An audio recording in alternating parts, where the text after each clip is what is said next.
Hello दोस्तों, सभी कैसे हैं? बढ़िया होंगे। मैं उत्तम कुमार आप सभी के लिए लेकर आया हूँ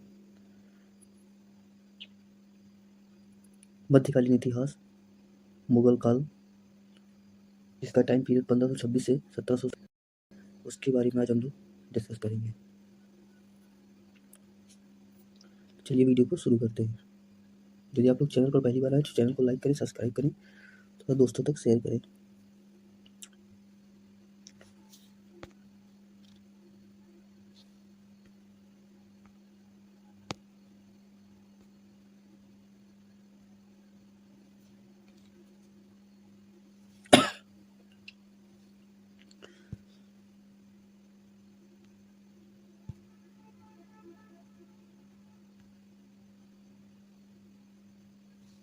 जैसा कि लिखा है मुगल काल 1526 से 1707 तक। ठीक है, मुगल काल, मुगल शब्द की उत्पत्ति मंगोल एवं तुर्क के मिश्रण से हुआ है। भारत में मुगल साम्राज्य का संस्थापक बाबर को माना जाता है। बाबर में दो महान रक्तों का मिश्रण था। बाबर अपने पिता की ओर से तैमूर का 5वां तथा माता की ओर से चंगेज खां का 14वां वंशज था।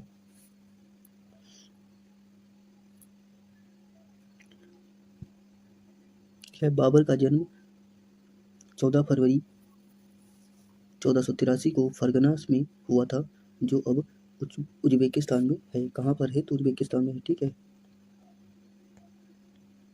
बाबर का वास्तविक नाम जहीरुद्दीन बाबर था।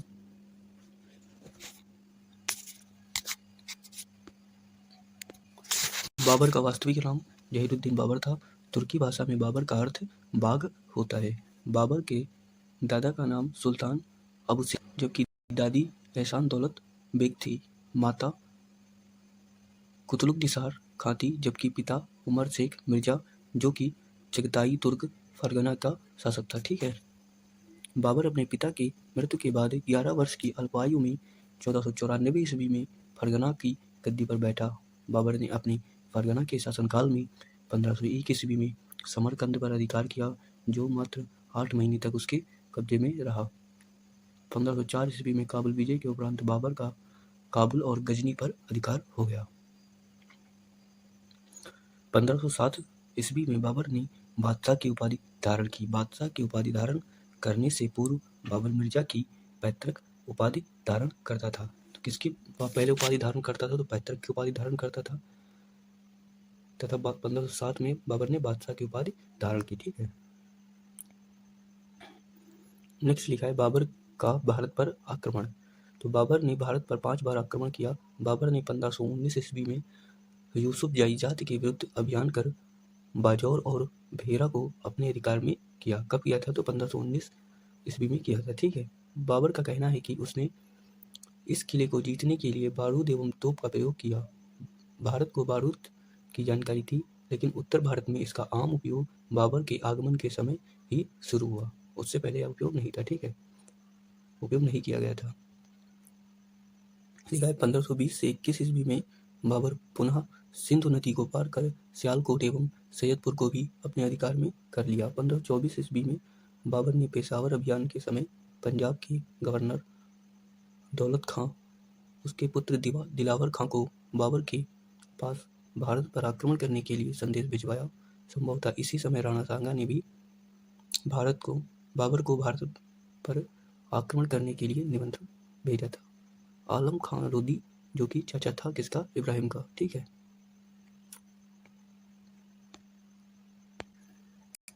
नेक्स्ट हम लोग देखते हैं पानीपत का प्रथम युद्ध, जो कि बाबर के ही समय लड़े गए थे। तो 21 अप्रैल 26 को प्रथम युद्ध लड़ा गया। ठीक है, 1526 ईस्वी में पानीपत के मैदान में दिल्ली के सुल्तान इब्राहिम लोधी एवं बाबर के मध्य भीषण युद्ध हुआ, जिसमें इब्राहिम लोधी की हार हुई और वह मारा गया। इस युद्ध में बाबर ने पहली बार तुलगमा पद्धति का प्रयोग किया। बाबर ने तुलगमा युद्ध का प्रयोग उज्बेकों से ग्रहण किया था। किससे ग्रहण किया था? तो उज्बेकों से ग्रहण किया था। ठीक है, इस युद्ध में बाबर ने तोपों को सजाने में उस्मानी पद्धति, रोमी विधि का प्रयोग किया था। इस पद्धति में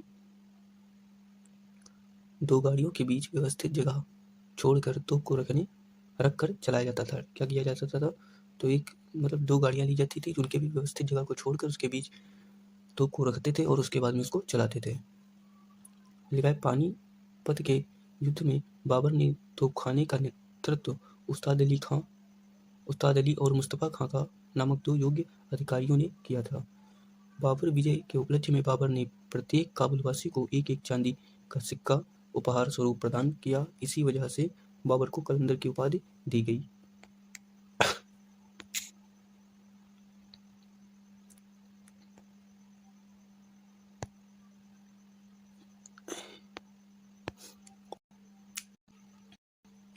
इसके बाद आता है खानवा का युद्ध, जो कि 15 मार्च से 1527 ईस्वी में लड़ा गया। ठीक है, 17 मार्च 1527 ईस्वी को लड़ा गया था खानवा का युद्ध। खानवा का युद्ध का मुख्य कारण बाबर का पानीपत के युद्ध के पश्चात भारत में रहने का निश्चय किया था।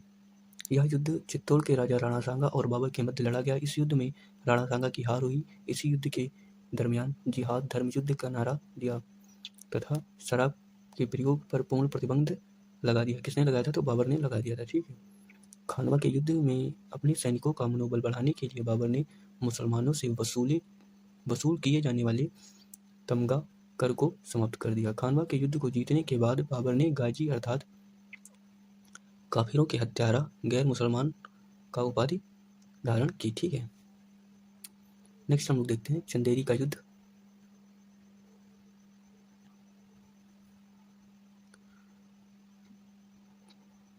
जनवरी 1528 को मध्य प्रदेश में लड़ा गया। ठीक है, यह युद्ध बाबर और मेदिनी राय के बीच हुआ, जिसमें मेदिनी राय पराजित हुआ। उसके बाद हुआ घाघरा का युद्ध 6 मई 1529 को। इस युद्ध में बाबर ने बिहार और बंगाल की संयुक्त अफगान सेना को पराजित किया, जिसका नेतृत्व महमूद लोदी ने किया था। बाबर की मृत्यु कब हुई, तो 26 दिसंबर 1530 ईस्वी को बाबर की आगरा में मृत्यु हो गई। बाबर को पहले आगरा की आराम बाग में दफनाया गया, परंतु बाबर की वसीयत को ध्यान में रखते हुए उन्हें काबुल में दफनाया गया। काबुल में ही बाबर का मकबरा है। तो बाबर का मकबरा कहाँ है, तो काबुल में। बाबर की कुछ मूल्यांकनकारी तथ्य उनको हम लोग देख लेते हैं। तो बाबर कुषाणों के बाद पहला ऐसा शासक था जिसने काबुल और कंधार पूर्ण नियंत्रण में रखा था। बाबर को मुबियान पद्धति शैली का जन्मदाता माना जाता है। बाबर ने विभिन्न प्रकार के पत्रों का संकलन किया, जिसे रिसाल उसज या खत ए बाबरी कहते हैं। बाबर ने अपनी मातृभाषा तुर्की भाषा में अपनी आत्मकथा लिखा, जिसे तुजुक ए बाबरी कहते हैं। इसका फारसी में अनुवाद पायंदा खां तथा अब्दुल रहीम खानखाना ने बाबरनामा के नाम से किया और श्रीमती बेवरीज ने इसका अनुवाद अंग्रेजी भाषा में किया। ठीक है, बाबरनामा में बाबर ने विजयनगर के शासक कृष्णदेव राय को समकालीन भारत का सबसे शक्तिशाली शासक बताया।